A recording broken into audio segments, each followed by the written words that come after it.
Kosher restaurant kitchens may be rare outside New York City, but Korean kosher kitchens are unique to Worcester, we believe. Robin Washington tells the story of Ruth's Kitchen. Ruth's Kitchen, the only Korean kosher carryout in Worcester, and perhaps the world.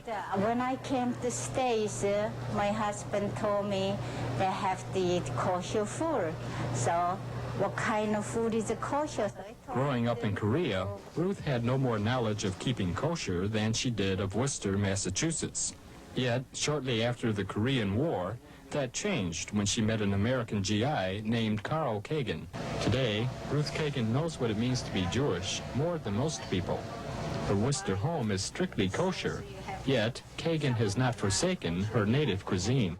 Maybe the world's problems are much too serious to wax philosophical about a spare rib, but if you consider a spare rib prepared by a Korean woman in a kosher restaurant, perhaps the world's cultures aren't so far apart after all. For the 10 o'clock news, I'm Robin Washington. It seems that Say Brother reporter Robin Washington encountered Julius Lester. Remember him? He's the author of Look Out, Whitey, Black Power is Gonna Get Your Mama.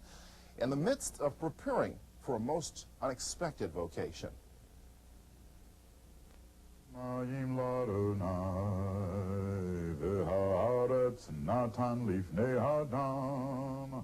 It's the voice of a synagogue cantor.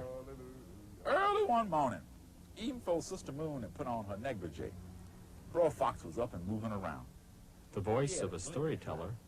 For a most To some, Lester's latest book about his 1982 conversion to Judaism may be his biggest contradiction yet. The story of how I became Jewish is really the story of my life. I mean, it's just, it's something that begins at age 7 when I found out that my maternal great-grandfather was a German Jewish immigrant. It's something that's been there all my life. It's something which I remember when I was 17 and I heard on the radio that Sammy Davis Jr. had converted to Judaism. This voice inside me said, I'm going to do that someday.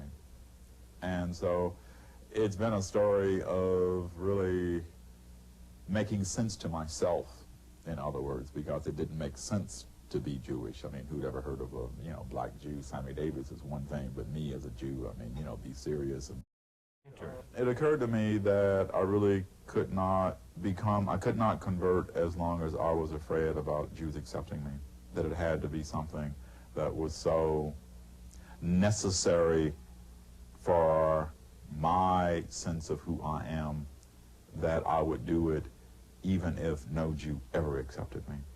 I'm taking blacks and Jews in comparative study of oppression. He has to be very fair to Jews and blacks as a member of both minorities, and that gives it a really different insight, because if it was taught mainly by a Jewish person, that wouldn't be, you would feel sort of a slant towards the blacks, and maybe he doesn't like them. Yet if it was taught by a black person, you would think that he sort of has some biases towards Jews. So being a member of both, that's a definite insight.